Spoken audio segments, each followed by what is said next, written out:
Jeff Gordon won 93 races in the Cup Series, but he could have actually won a lot more if things had gone his way more often. Gordon put himself in position to win so many times, and while most of the fan base cheered when he didn't win, some of those losses were extremely tough defeats for the Rainbow Warrior. While I could have picked a lot from the twilight of his career, the constant cautions and green-white checkered finishes in some of those races make it a little harder to justify. There are a couple here, but I wanted some variety in the years and tracks I chose. Each track is limited to just one entry on this list. So let's get into it and take a look at 10 races Jeff Gordon should have won. The 1995 UAW-GM Teamwork 500 at Pocono. How about this for a random race? Gordon led in the late stages, but a series of stalled cars and incidents would bring out 3 cautions in the final 25 laps, and he'd have to fight for the win. On one, he came out of the pits behind Ted Musgrave, who took 2 tires, and Gordon made easy work of him on the restart to regain the lead. However, on the final restart with 7 laps to go, Gordon missed a shift and lost the lead, and second, and third, and so on. The missed shift damaged his engine, and his chances of winning were over. By the end of the race, he had fallen to the last car in the lead lap and finished 16th after leading 124 of the 200 laps. Gordon would go on to win the championship, but if he didn't, one could have pointed to this race as the reason why. The 1998 Bud Shootout at Daytona. For 1998, the Busch Clash became the Bud Shootout, and a couple new rule changes were implemented. The race would be extended from 20 to 25 laps, and instead of 2 segments, a pit stop would be required between laps 10 and 12. Gordon started off strong, moving from his 5th place starting spot to 2nd in just a few laps. Then, on lap 10, the entire field pitted, and Gordon's amazing pit entry got him the lead coming down pit road, and his crew helped him retain that lead off pit road. With 4 laps to go, Ward Burton got a bad push from John Andretti and got into the wall, bringing out a caution. It was so strange to see Andretti in the number 25 Hendrick Motorsports Chevrolet. He was driving that car because he was eligible for the race, but was taking over the number 43 for Petty Enterprises, which didn't carry the Budweiser contingency decal. Gordon would keep the lead on the next restart, but Bobby Labonte would cut down a tire and collect Joe Nemechek, setting up a 1-lap shootout for the win. On the restart, it looked like Jeff Gordon just didn't go, and Rusty Wallace, who restarted outside the front row, grabbed the lead and went on to win, getting a push from his younger brother Kenny. Gordon claimed Rusty jumped the start, and then broke a transmission when he tried to get going, finishing 14th after leading 15 of the 25 laps. As a longtime Rusty fan, yeah, he did kinda jump that restart. But NASCAR didn't call off the restart like Gordon thought they would, and he lost another tough one. The 1998 Winston All-Star Race at Charlotte. Remember special paint schemes for the Winston All-Star Race? Gordon was driving his Chrome Illusion car for the 1998 edition of the Winston, and he seemed to have the race in control, until he didn't. Gordon easily won Segment 1, leading 27 of the 30 laps. Then the big wheel came out to determine how many cars were going to be inverted for the start of Segment 2. Luckily for Gordon, it was only 4, so he'd still start toward the front of the pack. Mark Martin went on to win Segment 2 as he led wire to wire, with Gordon close behind. On the final pit stop before the 10-lap shootout, Gordon only took 2 tires to come out with the lead. Here's where it gets interesting. Like the Bud Shootout we just talked about, the restart was jumped, this time by Gordon, and this time NASCAR waved it off. Not a big deal, right? The field spent 5 or 6 minutes pacing as trucks went out on the track to pick up debris, extending the caution period. When they finally restarted, Gordon quickly pulled out to a healthy lead, and he had the race won. Then, after taking the white flag, he slowed in turn 1, and Mark Martin went by and went on to win. Gordon had run out of gas on the last lap, and without the extra laps under caution when he jumped the restart, would have had enough to finish. The 1998 MBNA Platinum 400 at Dover. Gordon was as dominant as ever on this day, leading a total of 375 of the 400 laps. While there were 5 caution flags in the first half of the race, the second half would run caution-free, setting up a fuel mileage battle. I think you know where this is headed. With 198 laps to go, the green flag flew for the final time. With 105 laps to go, leader Gordon and Bobby Labonte both pitted. 2 laps later, Jeff Burton and Dale Jarrett would pit. Whether Gordon's crew didn't get the tank full on that last stop, or he just wasn't getting the fuel mileage others were, Gordon was the only one of those 4 who had to pit again, coming down for gas and go with 7 laps to go.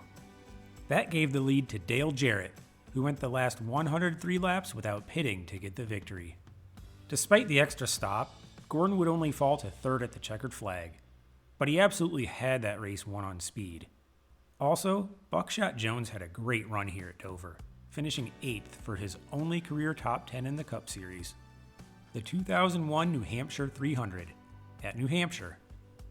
With his 4th championship already locked up heading to the final race of the season, the rescheduled New Hampshire race the Friday after Thanksgiving, Jeff Gordon absolutely dominated, but came up short yet again. Leading when the caution flew with 28 laps to go, Jeff was beaten out of the pits by both Sterling Marlin and Robbie Gordon. It was then one of those restarts with all the tail end of the lead lap cars in front of the leaders, just a mess that could cause all sorts of problems. Both Gordons got around Marlin, who only took 2 tires, pretty quickly. Then, as Robbie was battling lap car Kyle Petty, Jeff got around both to retake the lead. However, as Jeff was held up in some traffic, Robbie got to his bumper and sent him in turn 3. And with Mike Wallace to his outside, the contact sent Jeff up the track and Wallace spinning. And you usually don't see Jeff this upset, but he was pissed, chasing down Robbie and ramming his car, getting a black flag for the contact under caution. Robbie would go on to win his first career race, and Jeff would finish back in 15th after leading 257 of the 300 laps. The 2004 DHL 400 at Michigan. This is a little bit of a different entry as Gordon didn't even make it to the halfway point. Starting from pole, Gordon got out to the lead early, putting a solid gap on the field. The only time he lost the lead was during green flag pit stops, and he was never really challenged in the 88 laps he completed before his engine detonated. He led 81 of those laps and definitely looked like the car to beat. There's really no telling what would have happened with over half the race left, especially since eventual second place finisher Casey Kane was easily lapped by Gordon. But with as much of an advantage Gordon had over the field, the race would have been his to lose. The 2004 Mountain Dew Southern 500 at Darlington. Gordon was extremely good the second half of the penultimate race of the 2004 season. Leading 155 laps on the night, Gordon had a solid lead when a caution with 37 laps to go changed the complexion of the race. A slow pit stop would take Gordon from 1st to 7th, and after a short 5-lap green flag run, another caution would give Gordon's crew another chance to make up positions. Ultimately, that didn't happen and he restarted 7th again with 18 laps to go. He'd make his way up to 3rd by the end, but that slow pit stop cost him a likely win and possibly a championship the following weekend. The 2007 Centurion boats at the Glen. Watkins Glen. One mistake is all it takes. Gordon started from pole and led 51 of the 90 laps on the day. His only competition looked to be Tony Stewart, who was strong early, but nearing the halfway point while leading, wheel hopped into turn 1 and spun, falling to 19th. Gordon then controlled the race, and while Stewart rebounded to run second in the late stages, it didn't look like he was going to get to Gordon. But then, with just 2 laps to go, Gordon wheel hopped and spun into turn 1, handing the lead and win to Stewart, while Gordon would go on to finish 9th. The 2010 Samsung Mobile 500 at Texas. Gordon had a shot to win most of the races the first 3 months of the 2010 season, but I'm just picking the Texas race for this list. Gordon looked to have the strongest car all day, and when he'd fall behind due to other teams using different strategies, he'd typically make his way back to the front. This was also the race where he and Jimmy Johnson slugged it out, and Gordon wasn't too happy over the radio. And here is the audio between Steve Letarte and Jeff Gordon that Steve Burns was trying to lead to, talking about that collision with Jimmy Johnson.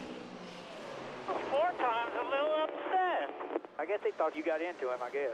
Oh, he's treated different than everybody else. Gordon was leading when the caution came out with 23 laps to go. The 24 crew had a slightly slower stop, but he still came out second among those who took 4 tires. The bad news? He came out 8th overall. He still had a chance to win though, as he made a 3-wide move up the middle off turn 4, but Carl Edwards got into Tony Stewart and triggered a massive wreck. And I think DW said it best on the broadcast. What a wadded up mess. Gordon led 124 laps, but wound up with a 31st place finish. The 2012 Goody's Fast Relief 500 at Martinsville. Gordon dominated the first 2/3 of this race, leading 321 of the first 355 laps. But then Jimmy Johnson came alive, taking the lead from Gordon before a caution came out. Despite losing 2 positions on the pit stop, Johnson retook the lead about 25 laps after the restart with Gordon close behind. On the long green flag run, which lasted 129 laps, Gordon ran down Johnson, and in the process of passing him for the lead with 3 laps to go, the caution came out for David Rudiman stopping on the track, in which he was called to the NASCAR hauler after the race. Without that, it seemed like Gordon would get by Johnson and go on to victory. Under caution, everyone but Gordon and Johnson pitted, and with well over 100 laps on their tires, it wasn't looking great for them. On the restart, Bowyer would take it 3 wide into turn 1, and another mess would ensue. Gordon would lose a lap and finish 14th after leading 329 laps. Another devastating loss for the 24 team. These were just a few examples of the races Jeff Gordon should have won, as the full list could be rather large. What are some races that come to your mind that Gordon should have gone to victory lane? Please let me know in the comments. Thank you so much for watching, and check out the rest of my channel for more classic NASCAR content.